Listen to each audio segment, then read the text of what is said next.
So, with the Oscars shortly approaching, there are some Best Picture nominees that I haven't been able to watch yet. One of them is Triangle of Sadness, or one of them was Triangle of Sadness, and I got the opportunity to watch this film tonight. This was a bit of a surprise for me. I have heard of it, but I only briefly watched the trailers maybe a month, maybe 2 months ago, and then I had just completely forgotten about it. This is by the director Ruben Östlund, if I'm pronouncing that correctly, who also directed the film The Square, which was nominated for Best International or Best Foreign Language Film a few years ago.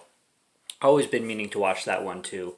But he's a Swedish director, so this is an English speaking film, but I believe it is Swedish, or it has that international feel. So I don't think this was filmed anywhere in the U.S. or anything like that.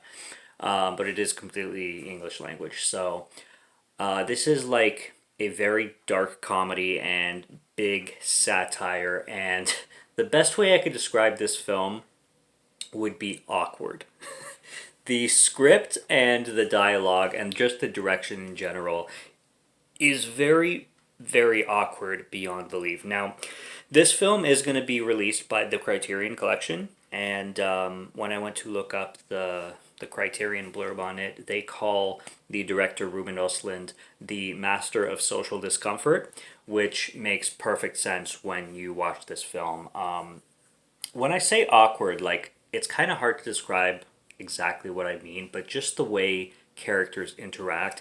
This is a spoiler-free review, so I'm gonna have to keep spoilers away from this completely, but it's really, really hard. This film has 3 acts. So basically what happens, the basic gist of the story is that in the first act there's this couple. Their names are Carl and Yaya, and they the whole first 20 minutes of the film is just them arguing about a bill at a restaurant.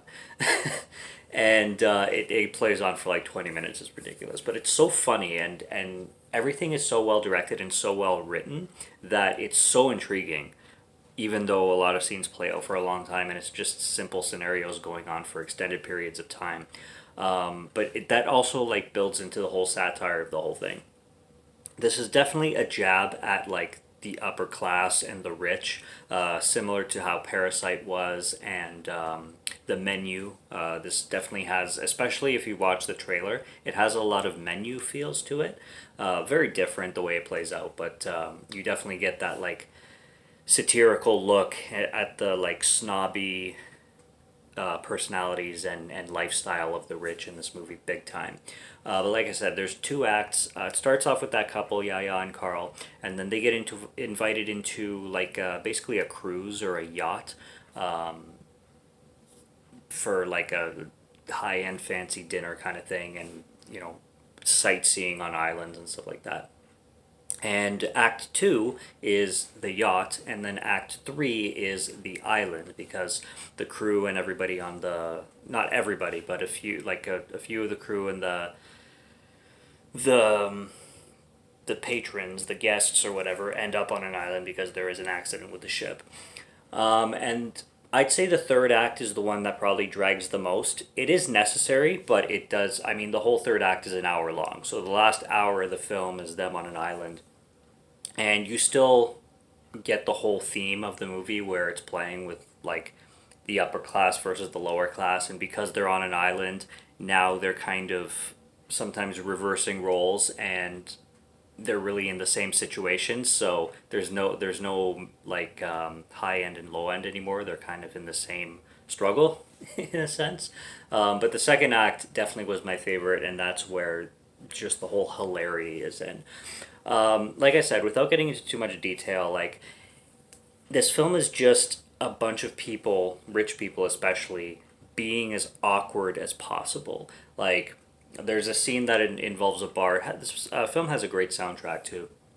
There's a scene that involves a bar, and there's this rich guy who wants to take a picture with his phone, and he wants to send it to his date who hasn't shown up yet. And he asks these people to take a picture of him, but he does it so awkwardly, and then that scene kind of plays out in a really awkward way. I will say too, definitely be comfortable with bodily fluids coming out both ends of people and them showing everything. It's definitely one of those movies. So if you get nauseous and squeamish about a bunch of people getting seasick and throwing up and shitting all over the place, there's a good lengthy portion of this movie that focuses on that while the song New Noise by Refused plays, which is a hardcore song by a hardcore band from Sweden.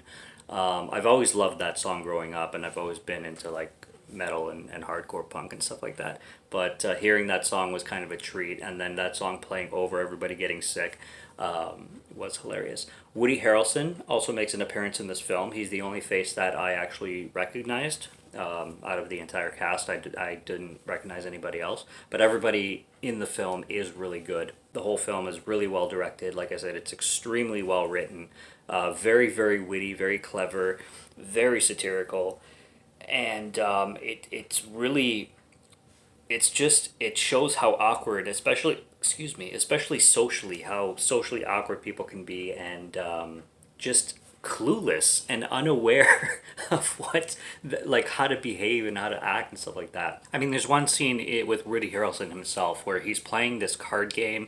It's like a gambling game, and they're doing shot for shot, and he puts a card down, and whether it's black or red, the other guy has to take a shot, or if it's black or red, and they guess what color it is, and whichever one guesses wrong has to take a shot, while all this freaking chaos is going on around them with people barfing everywhere, shitting everywhere, and the boat in turmoil because it's like rocking like no tomorrow. And this guy's just playing this stupid drinking game on the table.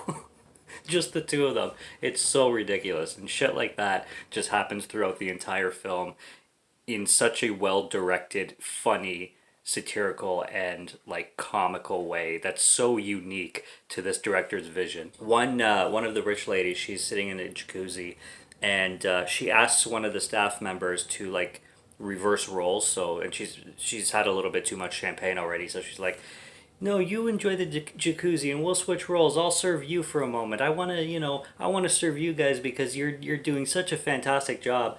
And it just gets so awkward because this woman is obviously a little tipsy, and she's telling the staff to like take a swim, and she like completely insists to the point where, the stewardess is like, we can't really swim. We're here to serve the guests. And she's like, no, literally, I'm telling you to.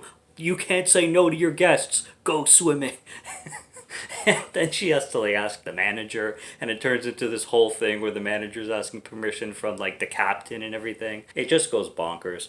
But there's situations like that where I've never really seen a movie like this, if I'm going to be 100% honest. This clever and this witty to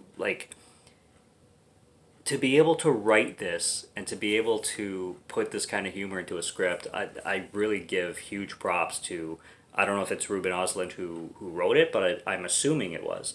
But like it's a really, really hilariously, satirically dark comedy of a movie, and I gave it a 4.5 out of 5, and it holds a lot of rewatch value.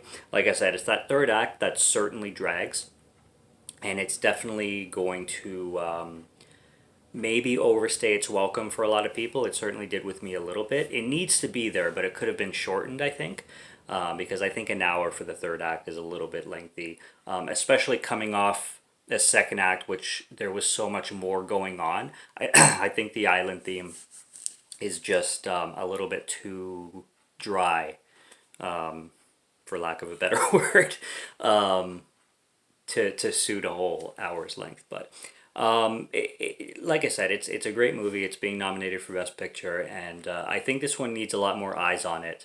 But know what kind of film it is, and especially with like the gross out stuff, it is there. So be prepared for that. But other than that, it's definitely one to keep in mind and keep an eye on, and definitely worth checking out. So that's what I got on Triangle of Sadness, and I certainly will be buying this one on Criterion when it's released on April 25th, I believe. So go check it out if it sounds intriguing to you, and subscribe to Morgan Film Fan if you like to listen to my voice or if you like my film reviews. I'll be back with more soon, so stay tuned for that. Check out what's on the channel already. Stay tuned for what's coming. Until next review, have a good one. Take care and cheers.